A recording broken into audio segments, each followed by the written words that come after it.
Looking at Mary, one of the things I anticipate be obstacles for her are the fact that she lives alone with 5 steps required in her home, and their bathroom in the room on the second floor and requires 12 steps. Other obstacles are edema and nurse's skin breakdown. Some of the difficulties for me as a therapist help her reach her goals are the fact that she is unwilling to utilize adaptive equipment, her fear of weight bearing, and her reluctance to work with nursing assistants. Postural hip precautions include the fact that she did not bend her hip more than 90 degrees, which tried to explain to her as bending forward while sitting. Other important precautions for her not to cross her legs, and she should not put her hip inwards, such as, for example, pointing the hip inward or her toes inward, and she should keep her knees and toes straight.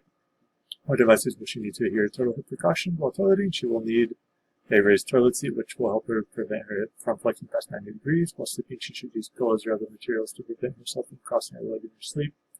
I'd have Mary perform her ADLs by using adaptive equipment such as long-handled sponge or dressing stick. In the event she refuses to use adaptive equipment, I'd have Mary perform her lower extremity ADLs within the presence of a nurse assistant to ensure she follows proper precautions.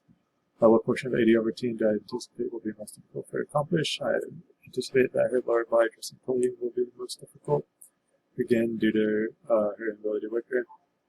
How might I might adapt this portion of the ADL routine to maximize independence by having her use a dressing stick and raised toilet seat to help her more independently complete this task. What do you think would be about Mary's ability to prepare a meal? I believe she'd be able to prepare a meal due to her cognitive ability of being intact, as well as her range of motion and strength being within functional limits on the right upper extremity and fair on the left upper extremity. With modification, she should be able to do it, and her previous independence with ADLs in prior to hospitalization provides me confidence in the full. For some of Mary's social and leisure needs, Mary enjoys reading to the children in the library and could potentially read stories to the children in the hospital itself to fulfill this need, or have Mary be video called into the library where she can read to students from the unit. Mary enjoyed visiting with her sister, and this could be accomplished by their visitation from her sister while Mary is in the unit, or setting up video calls so they can talk to each other. If she refuses to use adaptive equipment, other alternatives that could be instruct her on potential compensatory techniques to complete her ADLs, or I would also use rehabilitative techniques to help her regain strength in her lower extremities so that she can complete those ADLs and work on that weight bearing, as well as implement CBT to address that fear of weight bearing as well. For questions, would I ask her to determine environmental adaptation might be needed? I'd ask her about a shower, if it's a walk-in shower tub, if it's how high the walls are, to try to determine how easy it will be to pave. I would ask about potential fall risks in the home, such as rugs. I would ask if she has railings along the stairs into her house and heading upstairs to help her walk. That way she'd be able to climb stairs easier. What approach might I take to reintroduce the adaptive equipment to Mary? I'd explain to Mary how the adaptive equipment is a means of providing her the independence that she desperately seeks, while also working towards her rehabilitation so that she won't require it in the future. What would I do to address her neuromuscular status? I currently do not believe she has any neuromuscular deficiencies, as there were no nerve issues, so I would not do anything. Mary says she'll participate in only one group on the unit. I would recommend her a safety awareness group. As recovering from the THA, she has a lot of safety and precautions that needs to be met. Otherwise, she risks injury. I think Mary is somewhat struggling with her placement in the transitional care unit, as she is attempting to distract herself from her treating health status by constantly discussing her social life and troubles with the library instead of her health status. She also tends to ignore her treating health status by closing her eyes or looking away from the incision site and refusing to talk about the surgery. I believe Mary may be feeling some shame or disappointment herself for requiring the surgery due to her reluctance to talk about the surgery or look at the incision site, as well as refusing to utilize adaptive equipment or gadgets. I also assume this due to her canceling the surgery before, believing she could do without it.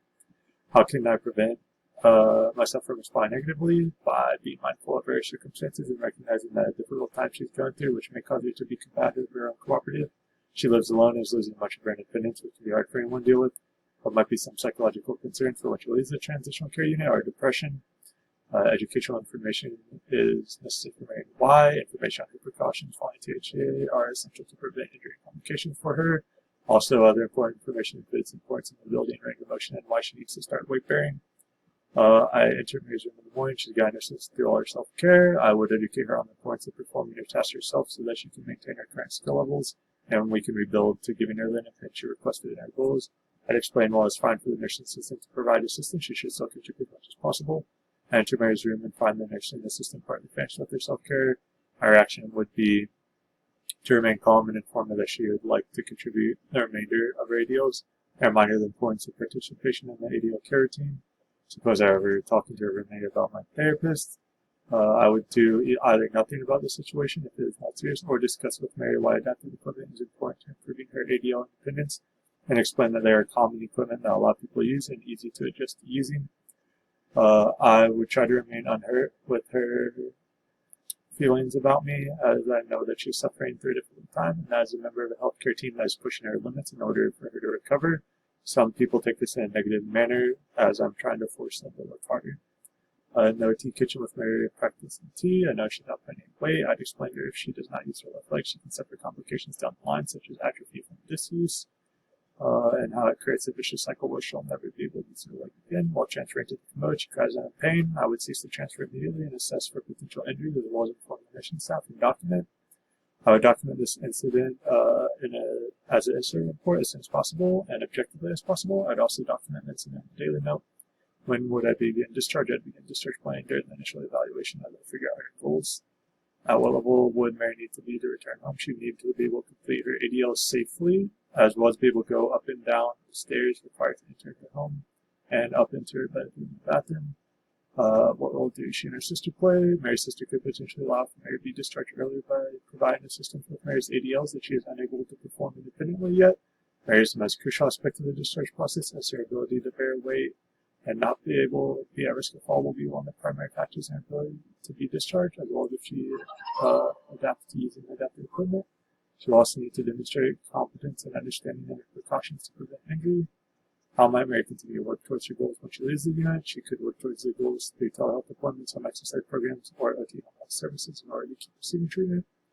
I would recommend continued OT for Mary at home to address her weight bearing of her left lower extremity, as well as getting Mary to a point where she can complete her ADLs with independence or modified independence. If I did not recommend OT at home or issue food services, I'd recommend telehealth services so no one would have to enter the home, or perhaps a home exercise program for her to do. If I did not recommend OT at home, as I said before, telehealth services or perhaps an OT home eval to determine how safe her home is and if she is able to function inside of it. Looking at her occupational profile, she's 72 years old with geriatric developmental. She has total hip arthroplasty as diagnosis, precautions of hip flexion over 90, leg crossing, and hip internal rotation. Other relevant physical history is osteoarthritis, hypertension, and UTIs. She's seeking services to be able to return to the home setting independently, walk without cane, and get up and down stairs. Client lives on her own in her home, has 5 steps to enter and 12 steps to go up to the second floor, which has her bathroom and bedroom.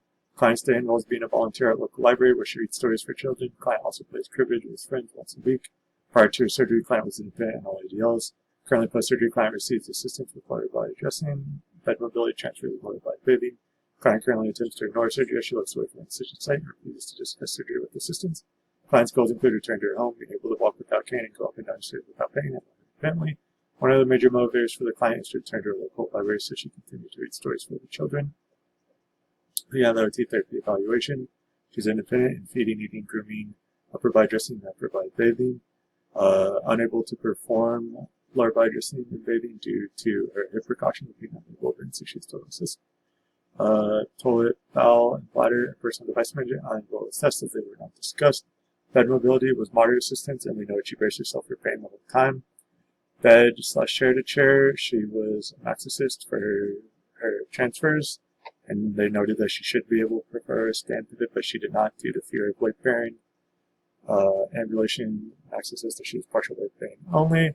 Assistive devices, she uses standard walker and required max assistance. Tub shower transfer, they did not discuss. Moving on, sensory integration, no deficits were observed. Play skills are not applicable as she is geriatric and she does not need to play.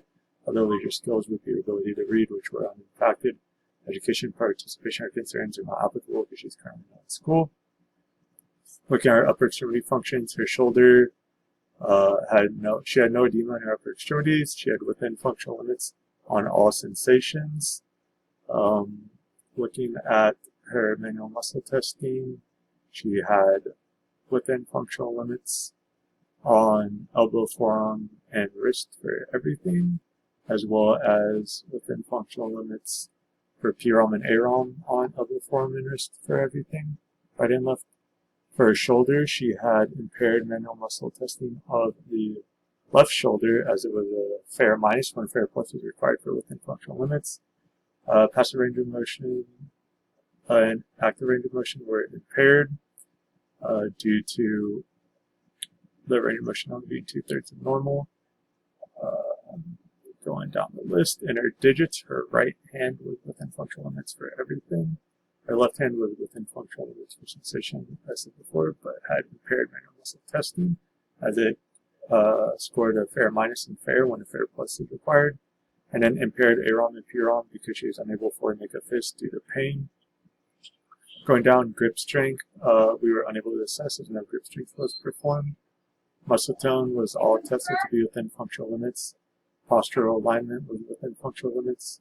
Coordination, she had no issue with the gross and fine motor coordination as noted. Everything was fine. Motor planning was all within functional limits. Pain was within functional limits. Comments we noted was that she braced for pain when performing bed mobility. Some functional components we'd like to go over is her general lower extremity appearance. She is able to move volitionally, but she required assist. Edema and incision she had as well. Comments where client refused to look at incision. There is slight edema in the left lower extremity. Sitting and standing static balance were within functional limits. We assumed for the sitting, as it did not appear to affect, although they did not discuss it in the video. Dynamic balance is assumed to be max assist due to her inability to stand and weight bear on the left leg.